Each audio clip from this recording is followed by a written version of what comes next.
आप देख रहे हैं संविधान और कानून SK लाइव न्यूज।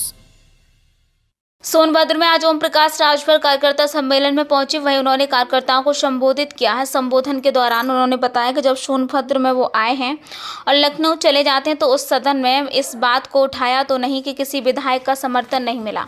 उन्होंने विधायक के ऊपर कार्य न करने और अपना टिकट बचाने का आरोप लगाया। इसके साथ ही महिला आरक्षण बिल पर उन्होंने प्रधानमंत्री मोदी को तारीफ करते हुए कहा कि प्रधानमंत्री मोदी में ही वो हिम्मत और जज्बा है जिसके चलते ये बिल पास हुआ है और इसका पूरा क्रेडिट प्रधानमंत्री को जाता है। और ओम प्रकाश राजभर कार्यकर्ताओं को संबोधित करने के दौरान नारा दिया कि जो जमीन सरकारी है वो जमीन हमारी है। कभी नक्सलियों के द्वारा इस नारे को देखकर लोगों के बीच अपना पेट बनाते हैं। वहीं जब पत्रकारों के द्वारा इस बारे में सवाल पूछा गया तो उन्होंने सफाई देते हुए बताया कि गाँव समाज में जो चारगाह, खलियान और डीही इस तरह की जमीन है जिस पर लोग काफी समय से काबिज हैं। अपनी दुश्मनी की वजह से शिकायत करके सरकारी जमीन को कब्जा मुक्ति करने के नाम पर उनके घरों को गिरवा दिया जाता है। लेकिन जब इन जमीनों की कोई उपयोगिता ना होने और बरसों से इस पर लोग काबिज हैं और इस जांच होती है तो पता चलता है कि बरसों से काबिज हैं, जिसको लेकर के मुख्यमंत्री से भी बात की।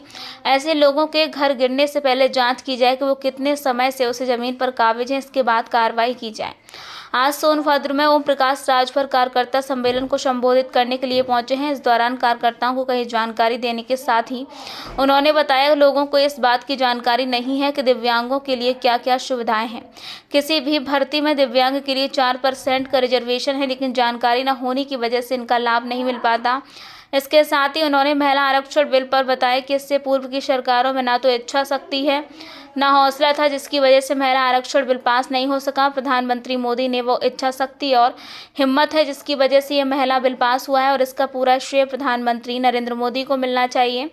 उन्होंने बताया कि इससे पूर्व बसपा कांग्रेस ने मिलकर केंद्र में सरकार बनाई, उसे महिला आरक्षण बिल क्यों नहीं पास कराया।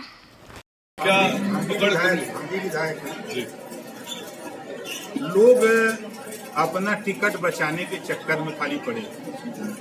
जनता का काम करने के लिए माननीय योगी आदित्यनाथ जी हमेशा विकास की बात करते हैं। तो विकास क्षेत्र में मुख्यमंत्री तो नहीं ना आके करेंगे, वो तो आप पैसा मांगो, योजना मांगो, वो दे देंगे।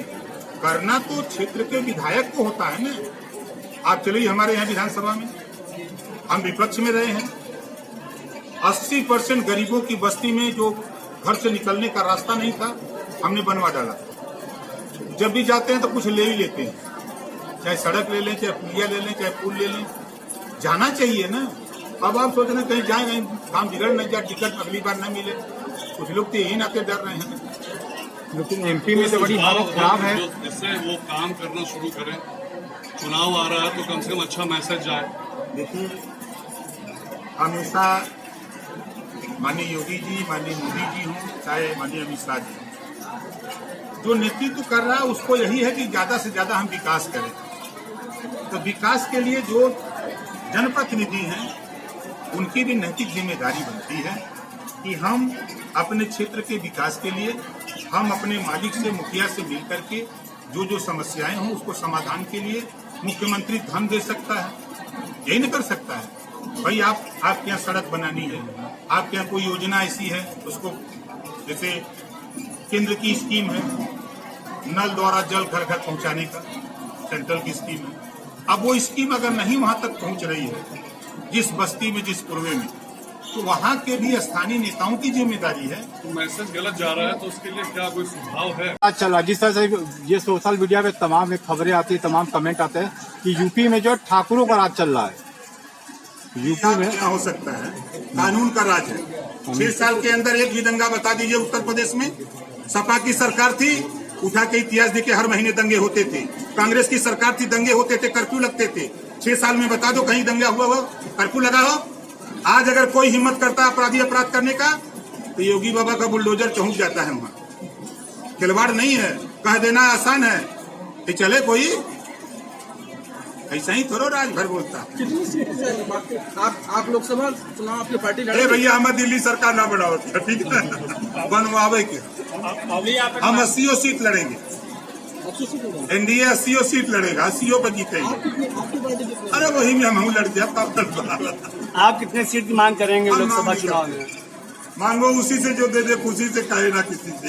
मतलब जो मिल जाएगा वो आप ले लेंगे। हाँ। ये कहना है आपका। भाई क्या करेंगे, दिल्ली में हम जाके क्या करेंगे, हमें यूपीए सही है। अभी आप एक नारा लगाए हैं कि जो जमीन सरकारी है वो जमीन हमारी, इसका उद्देश्य क्या है? देखिए, मैं मुख्यमंत्री जी से भी 3 बार मिला। जो आज आप बताइए कि जो चरागाह की जमीन है, क्या उसकी उपयोगिता है? आज जो डीह पर, भीटा पर, घूर पे जो लोग बस गए हैं, आप उनको उजाड़, जो 40 साल 50 साल से बसे हैं, आप अगर उस जगह होते तो ये सवाल मुझसे नहीं करते। कोई गांव में पंचायत चुनाव को लेकर गुटबंदी है, कोई दरखास्त दे रहा है, जाते हाई कोर्ट में आदेश हो जा रहा है, फिर उसका स्पष्टीकरण हो रहा है, तो किसी तरह घर द्वार बच रहा है। इस नाते जो सरकारी जमीनें जो पहले था, आज बताओ कहाँ कहीं खलिहान हो रहा है? खलिहान की जमीन पर अगर कोई बसा है, जो यही सरकारी वो जमीन हमारे से तो फिर भड़क जाएगी जनता। यही बढ़ के खाली जमीन यही नारा तो जो है, यही नारा तो तब नहीं बोल रहा है, यही नारा तो कभी कोई भड़क रहा है। यही नारा तो कभी नक्सली दिया करते थे, नक्सलवाद की तीसरी राह पे चलती थी। शब्द बहुअरत युक्त जस शोभा के हेत, पहले समझिए हमारा नारा इशारा कहाँ है? जो गरीब जहाँ बसा है उसको उजाड़ा जा रहा है, हमारा इशारा वहाँ है कि फैक्ट्री लगाने थोड़ा जाएंगे। यहाँ जितने लोग हैं, किसी से पूछिए, कोई फैक्ट्री लगाने के लिए लेगा, कोई प्लाट बेचने के लिए लेगा था? ये बेचारा अपनी जहाँ बसा वही बचा ले, यही बहुत है। आप लोग दूसरा भोपाल का खाल निकालिए। यही नारा तो नक्सलियों का भी तो था, यही नारा नक्सली भी तो नक्सली भी लगाते थे। यार नक्सली की बात करते हो, हमसे बड़ा नक्सली के हम सभावार कार्यकर्ता सम्मेलन करके आगामी जो लोकसभा का चुनाव है उसमें अपने वोटरों को बूथ तक कैसे पहुंचे और उनको जागरूक करना, उनको अपने अधिकार के प्रति भी कि वोट हम देते हैं तो वोट से हमको क्या क्या मिलना चाहिए। हम अपना प्रतिनिधि चुनते हैं तो प्रतिनिधि से हमको क्या क्या लड़ाई के लिए, हमारे सुख दुख में क्या क्या मदद उनसे मिले, इसकी जानकारी भी देने का हम लोग काम करते हैं। जितने से लोकसभा में अभी जो बिल, महिला बिल जो पास हुआ है, उसको लेके मतलब ये कहा जा रहा है कि सभी पार्टियां अपने तरीके से उसका श्रेय लेने की कोशिश कर रही है। लेकिन ये अभी देखिए, विपक्ष के लोग अगर ये बात कह रहे हैं श्रेय की बात, तो वो 100% झूठ बोल रहे हैं। उदाहरण के तौर पर कांग्रेस पार्टी की सरकार थी, समाजवादी पार्टी समर्थन में थी, रक्षा मंत्री थे माननीय नेताजी, बहुजन समाज पार्टी समर्थन में थी। उस समय महिला बिल क्यों नहीं पास हुआ? उस समय ये आरक्षण क्यों नहीं लागू हुआ? सवाल खड़ा होता है कि नहीं खड़ा होता है? लंबे समय तक कांग्रेस की अकेले सरकार थी, क्यों नहीं किया? आज कहने के लिए वो देखिए आवश्यकता उत्पत्ति की जननी। अब हमारे यहाँ लोकसभा स्पीकर आए थे लखनऊ, और वहां उन्होंने जो बात कही, और उस दिन मुझे अच्छा लगा कि सिर्फ विधानसभा के अंदर सिर्फ महिलाओं को बोलने का अधिकार दिया गया, कोई पुरुष नहीं बोला। और यही चीज हम चाहते थे